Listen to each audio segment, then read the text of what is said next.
നിങ്ങളുടെ അടുത്ത് light colour dress ഇട്ടോണ്ട് വരാൻ പറഞ്ഞില്ലയോ? അല്ല പറഞ്ഞത് കേട്ടൂടായിരുന്നു. അതിന്റെ ആവശ്യമുണ്ടോ തോന്നിയില്ല. എനിക്കിപ്പോ ഇത് ഇടണം തോന്നി ഞാൻ ഈ റെഡ് നിൽക്കാം. അതിനിപ്പോ എന്താ വിഷയം? അങ്ങനെ ഒന്നും പറയാതെ ഞാൻ പറഞ്ഞില്ലയോ. പക്ഷെ ഒരു ചോദ്യം ചോദിച്ചോട്ടെ, എന്തിനാ നീ റെഡ് തന്നെ ഇട്ടേ? അതാണ് പറഞ്ഞത്, എനിക്ക് ഇന്ന് റെഡ് ഇടണം തോന്നി ഞാൻ റെഡ് ഇട്ട്. അതിനിപ്പോ എന്താ വിഷയം? നിന്നോട് ചോദിച്ചില്ലല്ലോ, നീ മിണ്ടായി അവിടെ. നീ ആദ്യം കാണിക്കുന്ന സിനിമ കണ്ടോ? അതൊക്കെ ഞാൻ ഒരുപാട് പ്രാവശ്യം കണ്ടിട്ടുണ്ട്. ക്ലൈമാക്സ് കണ്ടിട്ടുണ്ടോ? കണ്ടിട്ടുണ്ട്, അതും കണ്ടിട്ടുണ്ട്. അതെന്താ പറയുന്നത്?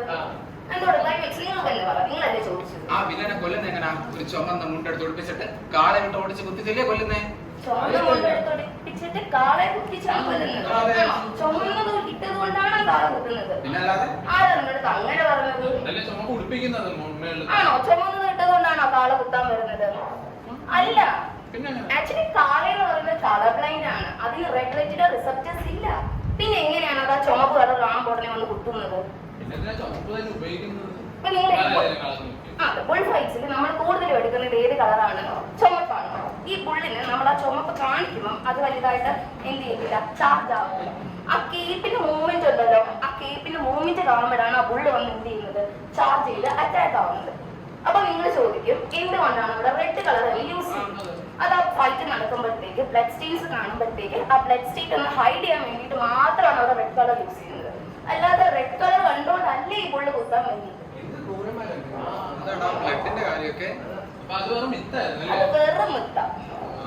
പറഞ്ഞ കാര്യം മനസ്സിലായി. ഞങ്ങളിവിടെ വന്നേക്കുന്നതെന്ന് വെച്ചാൽ ഈ മിത്ത് അഥവാ മിഥ്യാധാരണകൾ, അത് എന്താണെന്ന് കുറച്ച് മിഥ്യാധാരണകൾ, അത് അതിന്റെ സയന്റിഫിക് റീസൺ നിങ്ങൾക്ക് നിങ്ങളുടെ മുന്നിൽ എത്തിക്കാനാണ്. ഒറ്റ വാക്കിൽ പറഞ്ഞ മിഥ്യ അല്ലെങ്കിൽ മിത്ത് എന്ന് പറഞ്ഞ തെറ്റിദ്ധാരണകൾ, അങ്ങനെ തന്നെ പറയാം. ഇനി ഞങ്ങൾ തിരിച്ചു പോവുകയാണ്.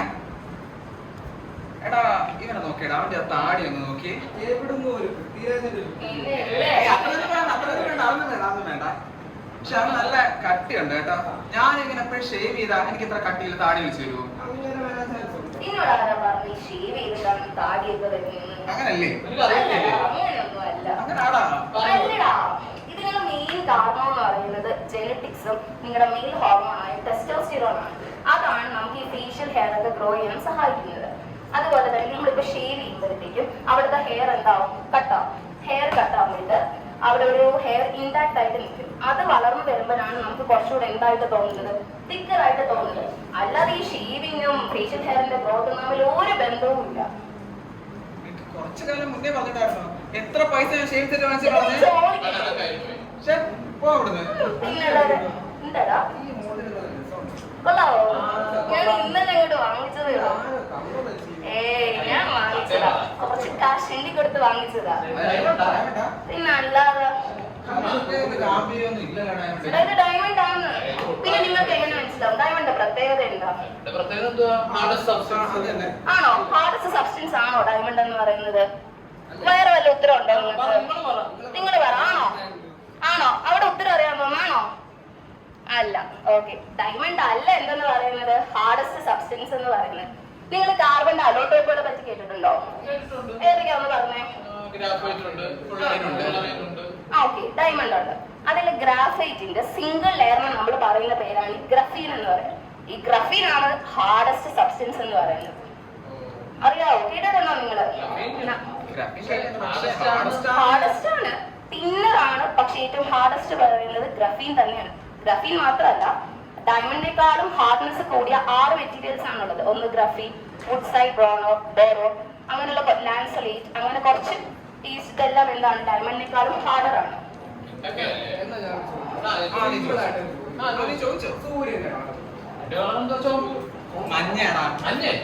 ഓറഞ്ച്.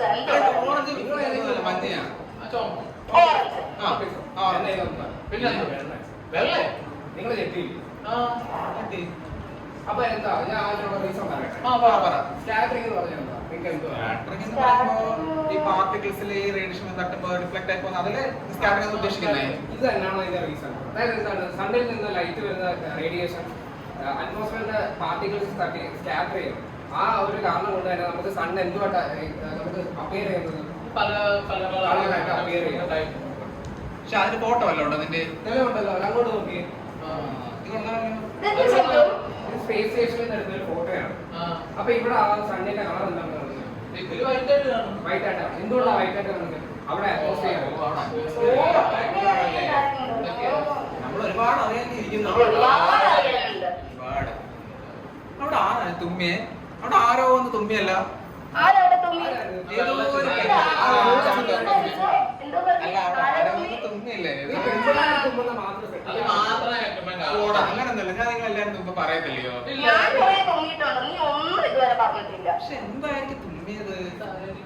ചിലപ്പോ ഈ രാവിലെ എല്ലാം കുളിച്ചിട്ട് ആ നനവുമെല്ലാം തലയിൽ ഉണ്ടായതായിരിക്കും. അതാണ് സാധ്യത കേട്ടോ. നിങ്ങളൊക്കെ എന്തോ പറയുന്നത്? കുളിച്ചിട്ട് തല പുറത്തായിരുന്ന പനിയോ അല്ലെങ്കിൽ തുമ്മലോ അങ്ങനെ വരുമെന്നാണ് പിന്നെ വിശ്വസിക്കുന്നത്. എനിക്ക് ദിവസേന വീട്ടിൽ നിന്ന് വഴക്ക് കിട്ടുമോ തല എന്നെ എല്ലാ പുറത്താക്കി? ദിവസവും മമ്മി ആ, വഴക്ക് എന്നാ അതിന്റെ സത്യാവസ്ഥ ഞാൻ പറഞ്ഞുതരാം. എന്നാ പറഞ്ഞ നമ്മുടെ പേരൻസ് ഉണ്ടാവും നമ്മുടെ അടുത്ത് പറയും കുളിച്ചിട്ട് പോകുമ്പോന് കുളിച്ച് തല തോർത്തി നല്ല വൃത്തിയായിട്ട് പോകുമെന്ന് പറയത്തില്ലേ. അതിന്റെ സത്യാവസ്ഥ എന്തെന്ന് പറഞ്ഞാല് ശരിക്കും അതൊരു വെറും ഒരു മിത്താണ്. അതായത് നമ്മള് നനഞ്ഞ മുടിയായിട്ട് പുറത്തിറങ്ങുമ്പോൾ നമുക്ക് പനിയോ അല്ലെങ്കിൽ ജലദോഷം വരുന്ന അത് വെറും ഒരു മിത്താണ്. അതിന്റെ റിയൽ റീസൺ എന്ന് പറഞ്ഞാല് പനി വരുന്നത് എന്തുകൊണ്ടാണ്? വൈറസ്. അപ്പം വൈറസും നമ്മുടെ തലയിലെ മോയ്സ്ചർ കണ്ടന്റ് അതുമായിട്ട് ഒരു ബന്ധവും ഇല്ല.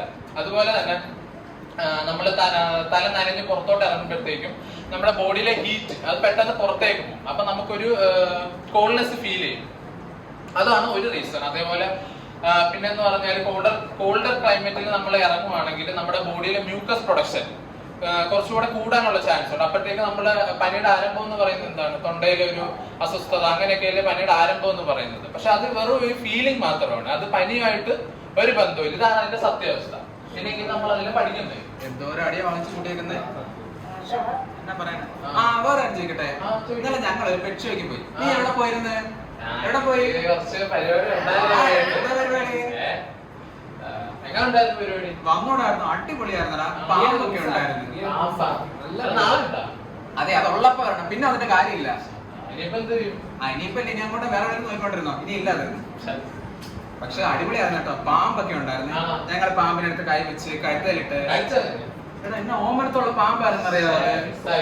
ഞങ്ങൾ അതിനെ പിടിച്ചുകൊണ്ടിരുന്നപ്പോഴേ ഞങ്ങൾ പാമ്പിന്റെ അടുത്ത് വന്നപ്പം ഞങ്ങളുടെ കൂടെ വന്ന ആളെ കാണുന്നില്ല. എനിക്ക് പാമ്പിനിക്ക് പണ്ടേ ഭയങ്കര പേടി. അപ്പൊ ഞാൻ അതിന്റെ അടുത്ത് നിന്ന് ഇങ്ങനെ മാറി നിൽക്കത്തുള്ളൂ. പക്ഷെ പാമ്പിനെ പേടിക്കണം കേട്ടോ. ഇപ്പൊ നമ്മൾ അഥവാ പാമ്പിനെ ഉപദ്രവിച്ച ഇപ്പൊ നമ്മൾ അതിനെ കൊന്നു വെച്ചാൽ കുഴപ്പമില്ല. എന്ന് വെച്ചാ കൊന്നു. പക്ഷെ നമ്മൾ ഉപദ്രവിച്ച അതിനെ വിടുകയാണെങ്കിൽ അത് തിരിച്ച് പക ചോദിക്കാൻ സത്യമായിട്ട് പക ചോദിക്കാൻ ഞാൻ വിശ്വസിക്കുന്നുണ്ട്. അതിന്റെ സത്യാവസ്ഥ ഞങ്ങൾ പറഞ്ഞു. അതായത് ഇപ്പൊ ഒരു പാമ്പ് എങ്ങനെയാ നമ്മളെ ഉപദ്രവിക്കുന്നത്? അതിനെ അറ്റാക്ക് ചെയ്താൽ അല്ലെങ്കിൽ അതിന്റെ സറൗണ്ടിങ്സോ അല്ലെങ്കിൽ ഹാബിറ്റാറ്റ് നമ്മൾ ഡിസ്റ്റർബ് ചെയ്യുമ്പോഴാണ് ഒരു പാമ്പ് നമ്മളെ അറ്റാക്ക് ചെയ്യുന്നത്. അല്ലെങ്കിൽ അത് ഇര പിടിക്കുമ്പോൾ. അല്ലാതെ നമ്മൾ അതിനെ ഉപദ്രവിച്ച് വെറുതെ വിട്ടെന്ന് പറഞ്ഞാൽ അത് നമ്മളെ മുഖം ഓർത്ത് വെച്ച് നമ്മളെ തിരിച്ച് ഉപദ്രവിക്കാനുള്ള ഒരു സെൻസും പാമ്പിനില്ല. മനസ്സിലായോ? ഇതാണ് അതിന്റെ സത്യാവസ്ഥ. നമ്മൾ വളരേണ്ടിയിരിക്കുന്നു. എല്ലാവരും വളരേണ്ടിയിരിക്കുന്നു. നമ്മൾ സയൻസ് പഠിക്കുന്ന സയൻസ് ബാക്ക്ഗ്രൗണ്ട് ഉള്ള നമ്മളെല്ലാവരും ഈ മിഥ്യാധാരണകളുടെ പിന്നിൽ അതെല്ലാം പൊളിച്ചടുക്കിയിട്ട് സമൂഹത്തിൽ ഇതിന്റെ ആശയങ്ങൾ എത്തിക്കണമെന്ന് ഞങ്ങൾ അഭ്യർത്ഥിക്കുന്നു.